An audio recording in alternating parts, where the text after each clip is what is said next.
نحمده ونصلي على رسوله الكريم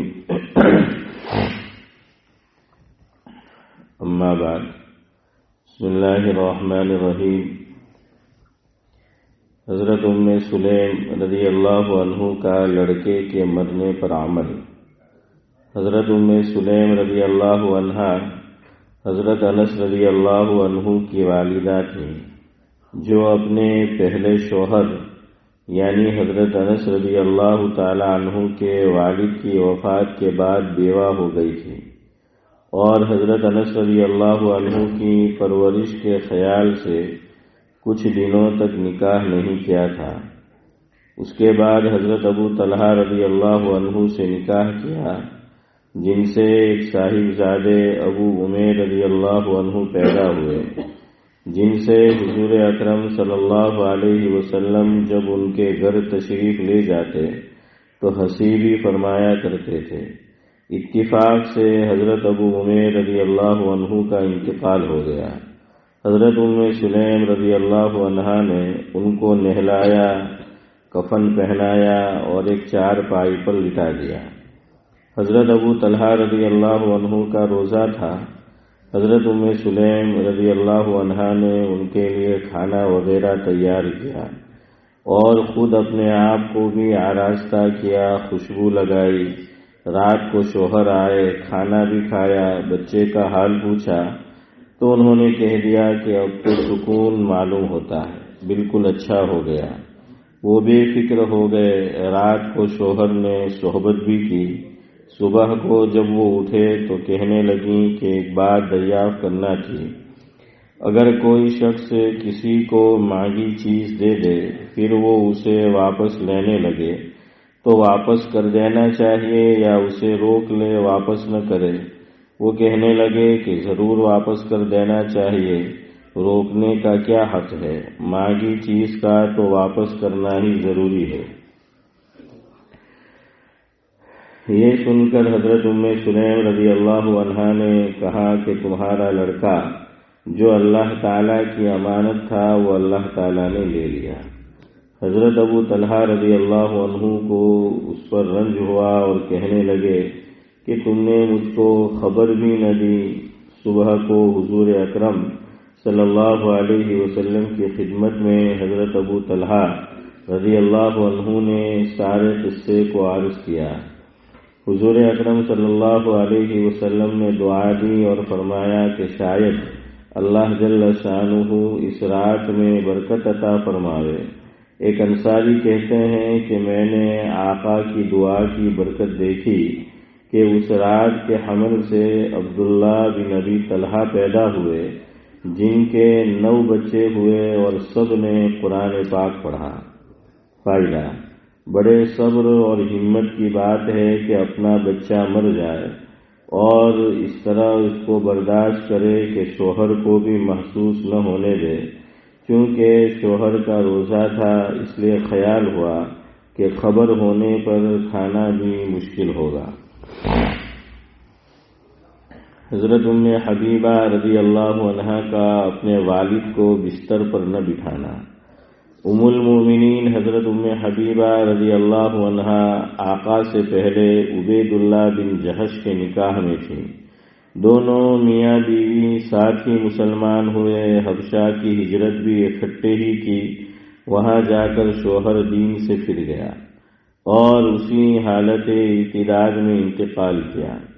حضرت ام حبیبہ رضی اللہ عنہا نے یہ بیوگی کا زمانہ حبشہ ہی میں حضرت ام حبیبہ نے یہ بیوگی کا زمانہ حبشہ ہی میں گزارا۔ حضور اکرم صلی اللہ علیہ وسلم نے وہیں نکاح کا پیام بھیجا اور حبشہ کے بادشاہ کی معرفت نکاح ہوا، جیسا کہ باب کے ختم پر بیویوں کے بیان میں آئے گا۔ نکاح کے بعد مدینہ طیبہ تشریف لائیں۔ صلح کے زمانے میں ان کے والد حضرت ابو سفیان رضی اللہ عنہ مدینہ طیبہ آئے کہ حضور سے صلح کی مضبوطی کے لیے گفتگو کرنا تھی۔ بیٹی سے ملنے گئے، وہاں بستر بچھا ہوا تھا، اس پر بیٹھنے لگے تو حضرت ام حبیبہ رضی اللہ عنہا نے وہ بستر الٹ دیا۔ والد کو تعجب ہوا کہ بجائے بستر بچھانے کے اس بچھے ہوئے کو بھی الٹ دیا۔ پوچھا کہ یہ بسترا میرے قابل نہیں تھا اس لیے لپیٹ دیا یا میں بستر کے قابل نہیں تھا؟ حضرت ام حبیبہ رضی اللہ عنہا نے فرمایا کہ یہ اللہ تعالیٰ کے پاک اور پیارے رسول کا بستر ہے اور تم مشرک ہونے کی وجہ سے ناپاک ہو، بستر پر میں تمہیں کیسے بٹھا سکتی ہوں؟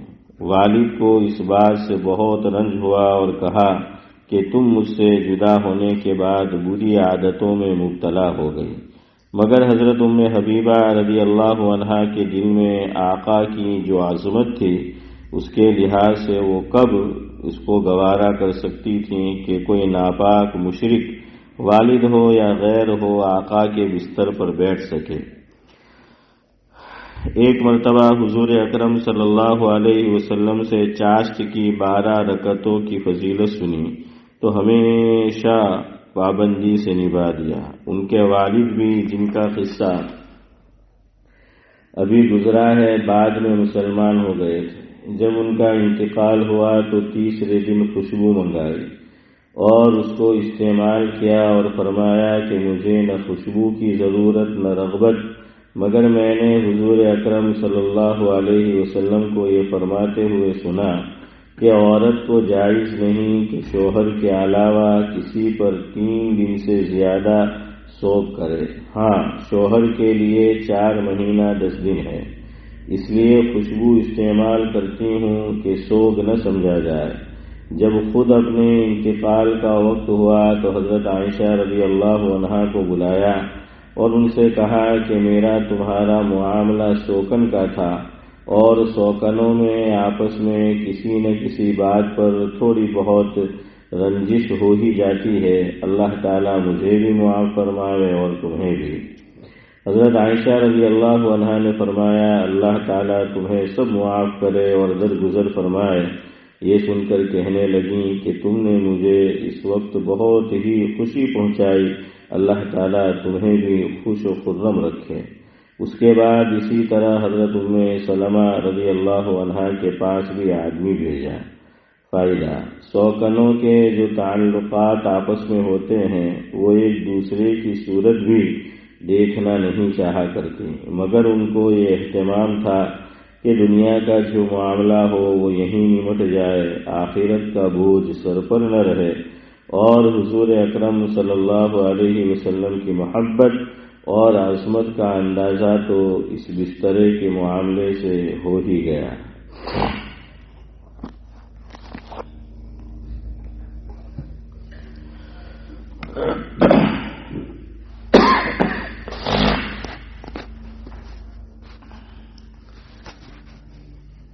بزرگان محترم، آتا وقت شب ہے، آتا وقت شب ہے۔ شب تو جانتے ہو نا، تو پھر اتنی تعجب بھری نگاہ سے کیوں دیکھ رہے؟ کیا مانا؟ صبح پھر سے کہو، آتا وقت شب ہے، ہوتے جمع ہم سب ہے۔ اب سمجھ آ جائے تو شب، چلے آپ کو سمجھاؤں آسانی کے لیے، یہ وہی شب ہے کہ لوگ بولتے ہیں آب زمزم کا پانی ہے۔ کچھ لوگ کیا بولتے ہیں؟ آب زمزم کا پانی۔ ارے بھائی، آپ کا معنی تو پانی ہے، تو پھر واپس پانی کیسے ہوا؟ تو یہ غلط جملہ ہے، آب زمزم کا پانی۔ اسی طرح صدیق بھائی بولنے والے بولتے ہیں کہ شب برات کی رات ہے، تو شب یہ فارسی کا لفظ ہے، شب کا معنی ہے رات اور پھر رات، تو بہرحال شب یعنی رات۔ اسی طرح کچھ لوگ بولتے ہیں، حضرت مفتی سعید احمد صاحب پالنپوری رحمۃ اللہ علیہ یہ فرماتے تھے کہ مجھے سمجھ نہیں آتا کہ لوگ دعائے قنوت کیوں بولتے ہیں، دعائے قنوت۔ حضرت نے فرمایا قنوت کا معنی تو دعا ہے، قنوت کا معنی کیا ہے؟ دعا، اور آلریڈی دعا بولا آگے، تو دعائے قنوت۔ تو حضرت نے فرمایا کہ یہ وہی شب برات والی رات. تو یہ شب برات والی رات کا جو ہے وہ معاملہ ہے. تو شب مجھے یاد آیا دعوت و تبلیغ میں جو بڑے علماء گزرے ہیں ان میں ایک نام آتا ہے حضرت مولانا عبید اللہ صاحب بلیاوی رحمۃ اللہ علیہ. تو حضرت بیمار چل رہے تھے، ہسپتال میں زیر علاج تھے، ایڈمٹ تھے. اور آدمی جب ہسپتال میں ہوتا ہے تو وہاں وقت کٹتا نہیں ہے.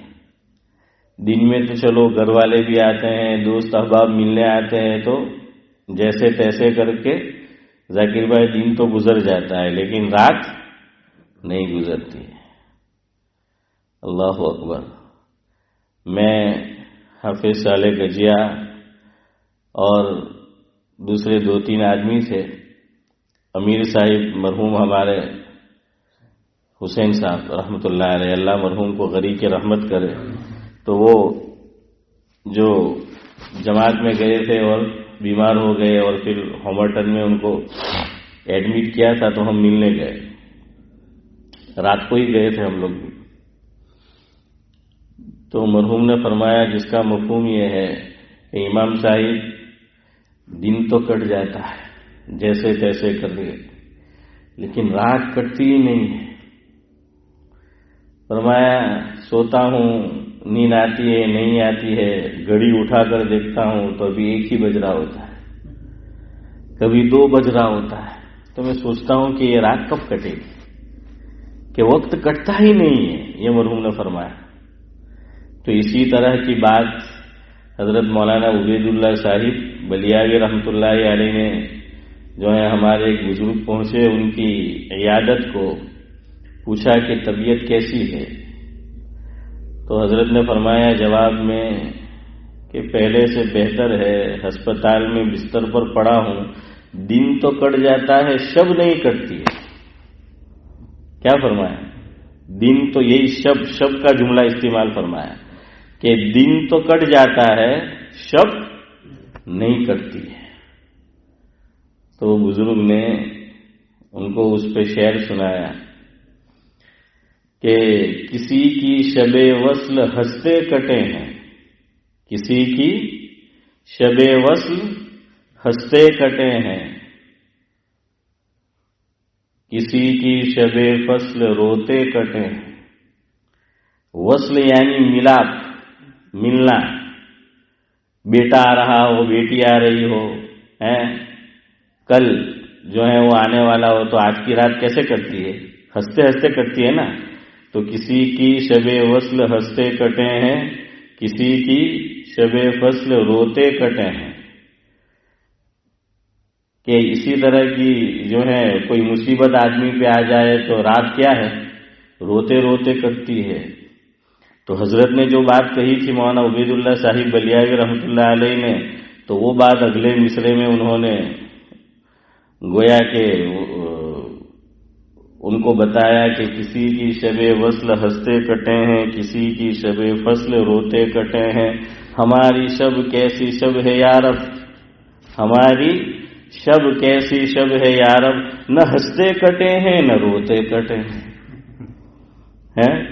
ہاں کہ بھائی ہاسپٹل میں پڑا ہوں، ہنسنے کا موقع نہیں ہے اور رونے کا بھی. تو فرمایا کہ رات جو ہے وہ کٹتی ہی نہیں ہے. تو ہماری شب کیسی شب ہے یا رب، نہ ہنستے کٹے ہیں نہ روتے کٹے ہیں.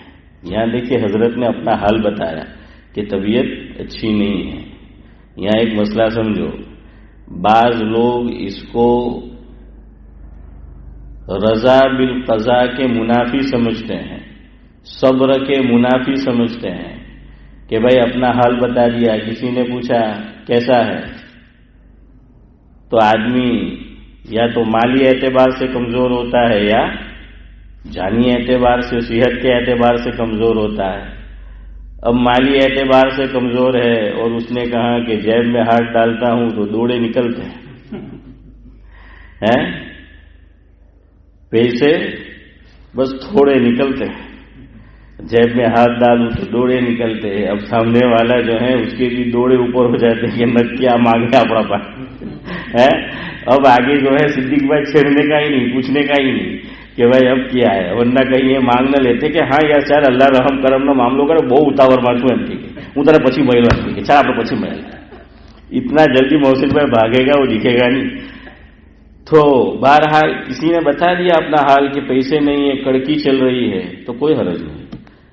دل میں نیت اللہ جانتا ہے, یہ نہ ہو کہ اللہ سے شکایت کرنا ہو, ورنہ اپنا حال بتانے میں کوئی حرج نہیں ہے اگر کڑکی چل رہی ہے. لیکن اس طرح نہ بتایا جائے کہ گویا یوں پتا چلے کہ اللہ تعالیٰ سے یہ جاوید بھائی کیا کر رہا ہے, شکایت کر رہا ہے.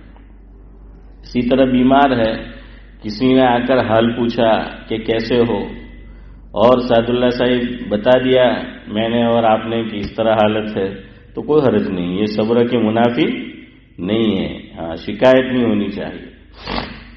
چلے میں بھی بتا دوں, آپ دیکھ تو رہے ہیں مجھے بھی, آج طبیعت کچھ ڈھیلی ڈھیلی ہے, میری بھی آج طبیعت کچھ ڈھیلی ڈھیلی ہے, آنکھیں بھی نظر آ رہی پیلی پیلی ہے.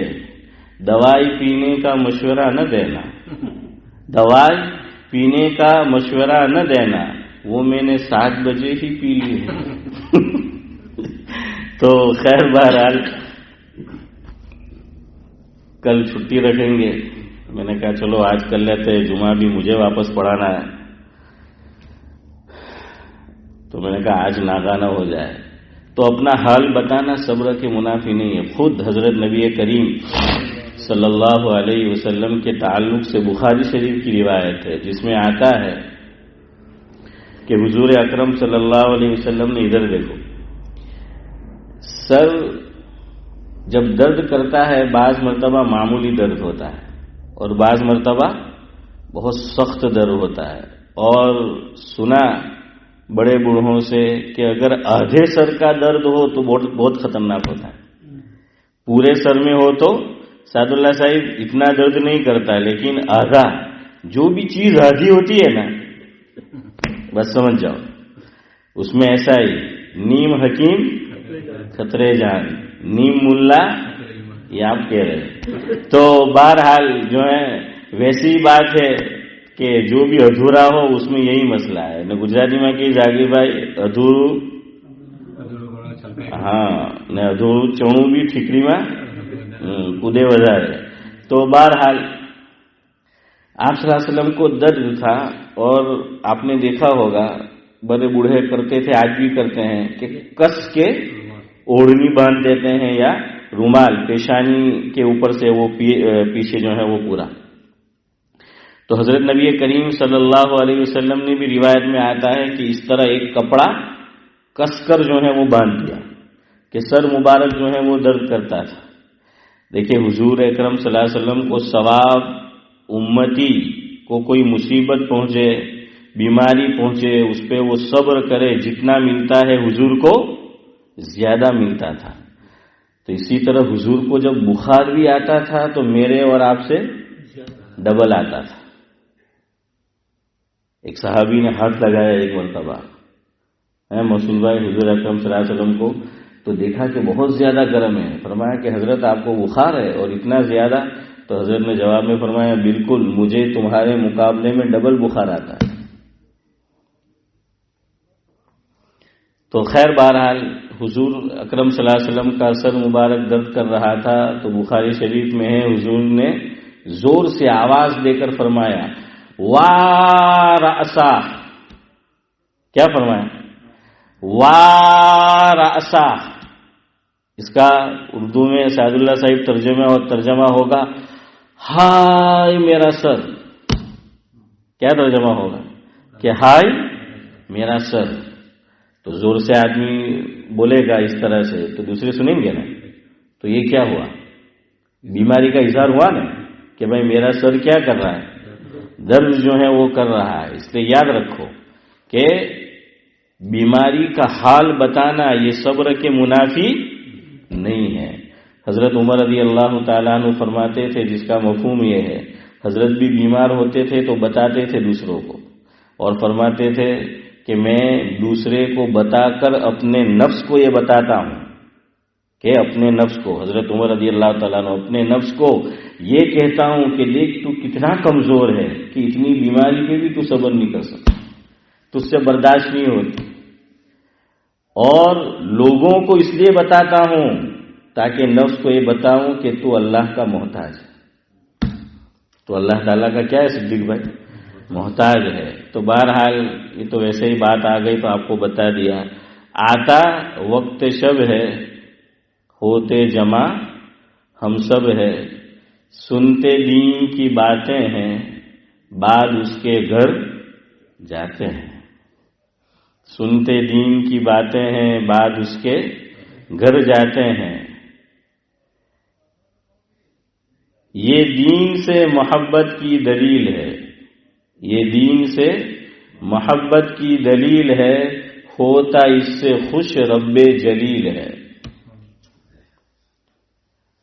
آگے کچھ اور میں نے لکھا تھا لیکن اخیری مصرع آج کے لیے چونکہ کچھ وقت ہو گیا ہے، حدیث پاک کا مفہوم آپ کو سنا رہا ہوں جو حضرت شیخ نے بھی لکھا ہے۔ یہاں جو دیتے ہم حاضری ہے، یہاں جو دیتے ہم حاضری ہے، نہیں، یہاں جو ہم حاضری لگاتے ہیں، یہاں جو ہم حاضری لگاتے ہیں، فرشتے جا کے خدا کو بتاتے ہیں۔ یہاں جو ہم حاضری لگاتے ہیں، فرشتے جا کے خدا کو بتاتے ہیں۔ یہ حدیث کا مفہوم ہے۔ بہرحال گفتگو کیا چل رہی تھی کہ دو چیز ہے، ایک ہے مسح اور دوسرا ہے غسل۔ آئندہ ہفتے سے انشاءاللہ جو ہماری ترتیب تھی، پیر کے دن بسم اللہ کے تعلق سے کچھ عرض کیا جا رہا تھا، منگل بدھ جمعرات آپ کو پتہ ہے، تو موسم سرما آ گیا تو اس کی وجہ سے ذرا مضمون ادھر ادھر ہو گیا تھا۔ تو آج کے دن یہ سن لو، ہو سکتا ہے کہ آج مکمل کرے، پھر انشاءاللہ جب موسم سرما واپس آئے گا تو کچھ باتیں اس تعلق سے کہیں گے۔ تو دو چیز ہے، ایک کا نام ہے مسح، جلدی بولو، مسح کسے کہتے ہیں؟ ہاتھ پھیرنا، اور شریعت کی اصطلاح میں مسح کہتے ہیں تر ہاتھ پھیرنا ہے۔ حافظ امتیاز، کیسا ہاتھ پھیرنا؟ تر ہاتھ پھیرنا، یہ شریعت کی اصطلاح میں ہے۔ اچھا، اب جو ہم سر کا مسح کریں گے تو ہمارا ہاتھ تر ہونا چاہیے، سمجھ آیا؟ ہاتھ کیا ہو؟ وہ تر جو ہے وہ ہونا چاہیے، مسح کریں گے اس وقت۔ اب یہاں ایک بات سنو، سر کا مسح جو ہم کرتے ہیں، عام طور پر ہم لوگ کیا کرتے ہیں کہ سر کا مسح کرنا ہے اس سے پہلے ہم کون سا عضو دھوتے ہیں؟ ہاتھ دھوتے ہیں نا، کوہنیوں سمیت ہاتھ جو ہے ہم دھوتے ہیں۔ اب ہاتھ ہم نے دھویا، اور عام طور پر ہم 3 مرتبہ جو ہے وہ دھوتے ہیں سنت طریق پر، تو اب اچھا خاصا پانی ہاتھ میں لگا ہوا ہوتا ہے، وہ تری ہوتی ہے، تو آدمی کیا کرتا ہے عام طور پر کہ وہی ہاتھ جو ہے دھو لیا، اور ادھر دیکھو اس طریقے سے وہی تری سے کیا کر لیتا ہے؟ مسح کر لیتا ہے۔ مسح لوگ دو طرح کرتے ہیں، بعض لوگ دونوں ہاتھ کی 5 انگلیاں یعنی دونوں ہاتھ سے یوں مسح کرتے ہیں، اور بعض لوگ دونوں ہاتھ کی 3 انگلیاں یعنی 6 انگلیوں سے سر کا مسح کرتے ہیں، اور 2 انگلیوں سے یعنی کہ انگوٹھا اور شہادت کی انگلی۔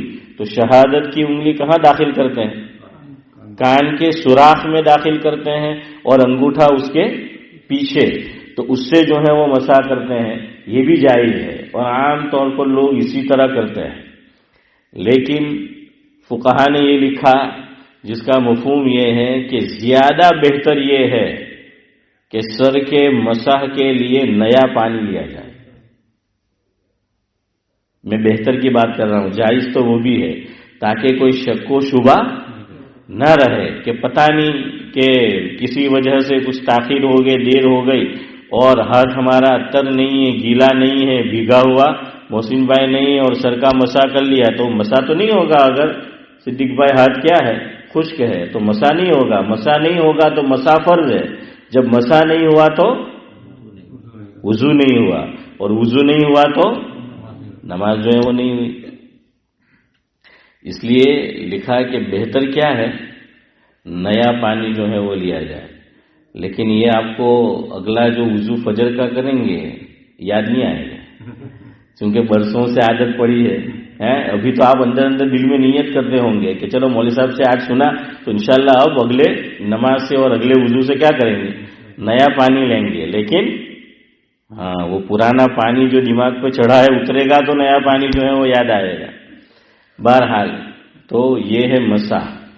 اور غسل کسے کہتے ہیں کہ جب ہم عضو کو دھوئے تو ایک یا دو ڈراپ قطرے کہاں گرے، زمین کے اوپر، تو اس کو کیا کہا جائے گا، غسل جو ہے وہ کہا جائے گا۔ ہاں یاد رکھو اس کو جو ہے وہ غسل۔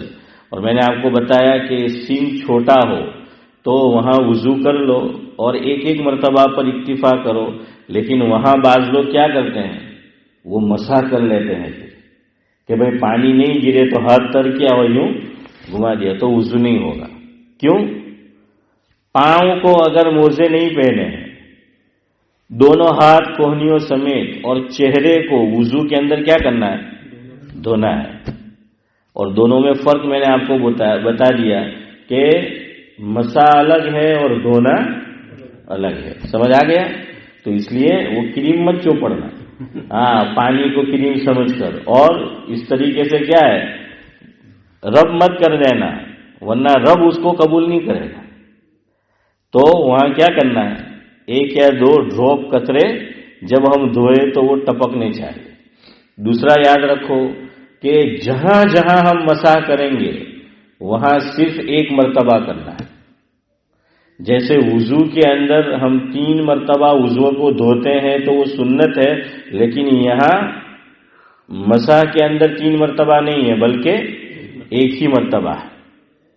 اچھا اب آپ دیکھیے، وضو کے لیے پانی نہ ہو، یا پھر یہ کہ پانی ہے لیکن ڈاکٹر نے منع کیا ہو اس کے استعمال سے، تو ہم کیا کرتے ہیں، تیمم کرتے ہیں۔ تیمم کے اندر کتنے فرض ہیں، 3 فرض ہے تیمم کے اندر۔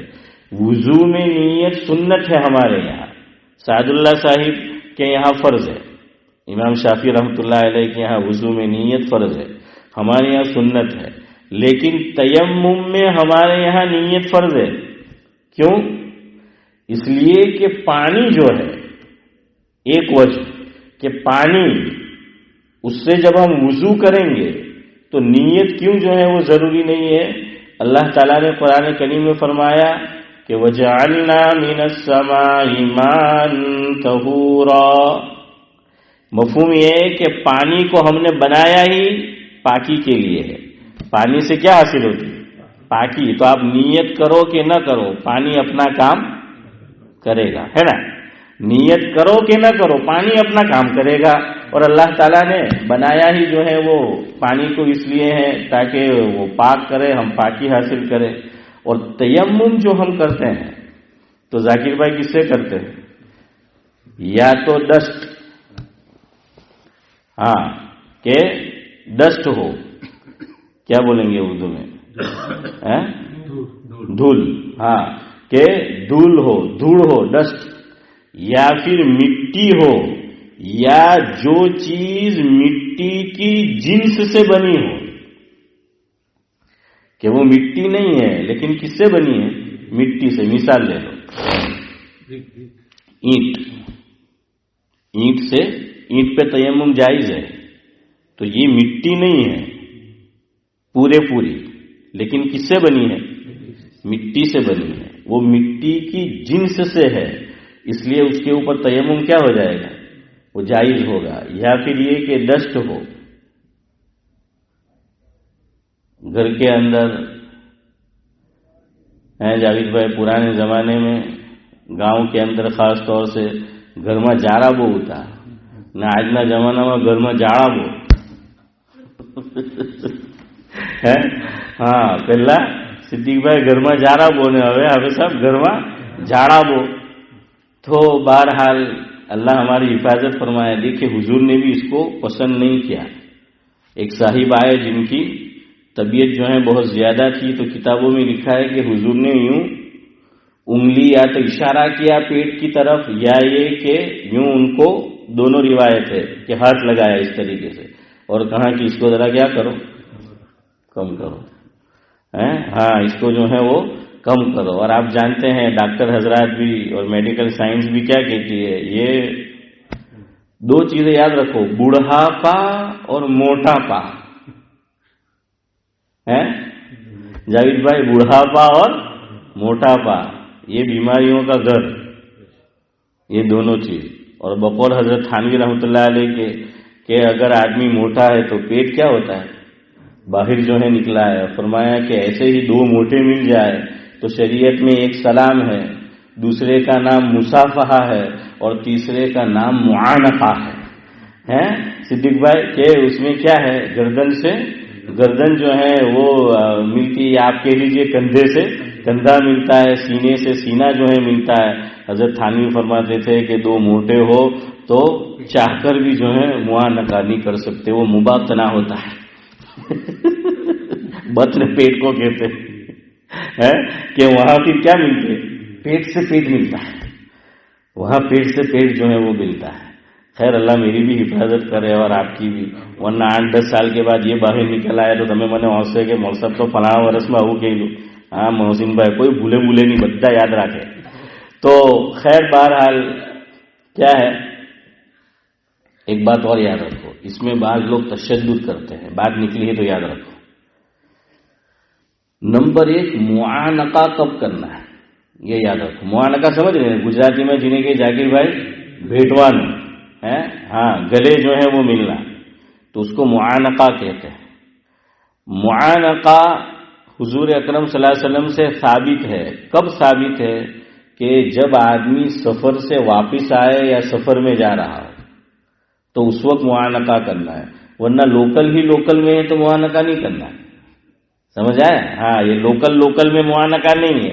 بعض لوگ جو ہیں 2-4 دن ایک دوسرے کو نہیں دیکھا تو وہ گلے ملتے. میں کہا لے بھائی آؤ بارے سے ہے محسن بھائی. ہاں تو یہ لوکل والوں کے لیے تھوڑی ہے، 2-4 دن نہیں ملے تو اسی لیے وہ جو بعض علماء عید کے دن منع کرتے ہیں نا، وہ اسی وجہ سے کہ کالے عیسا میں تمہیں نہ صدیق نہ جاکر بننے ہیں نہ آوتی کالے جیسے کہ عید سے تو ہمارے بننے ہمارا پاچا گلے بنے دیکھیں رات میں تو ملی نہیں گیا، ہاں نہ پاچا ہمارے ملے. تو بھائی یہاں معانقہ کیسا؟ معانقہ تو ہے کہ جب آدمی سفر سے آیا ہو، سفر میں جا رہا ہو، ایک بڑی مدت کے بعد جو ہے وہ مل رہا ہے. یہاں تو دونوں عشاء میں مل کے گئے، نہ پوچھی نہیں گیا کہ جا کے کالے دکان کھولوانو ہے عید نو داڑو سے کہ پچی بند کروانو. ہاں بزنس والا دکان بند نہیں کرے. تو بہرحال تو وہ پوچھتے ہیں کہ بھائی صدیق بھائی پوچھے کہ اللہ تو مسلح میں پڑھوانو છે કે પછી અહીંયા કેસર રોડમાં પડવાનો છે? તો કે તું મુસલ્લા પર પડવાનો તો હમણાં જ ગલે મળી ગઈ کہ بھائی ہوں تو અહીંયા پڑھوانو છે.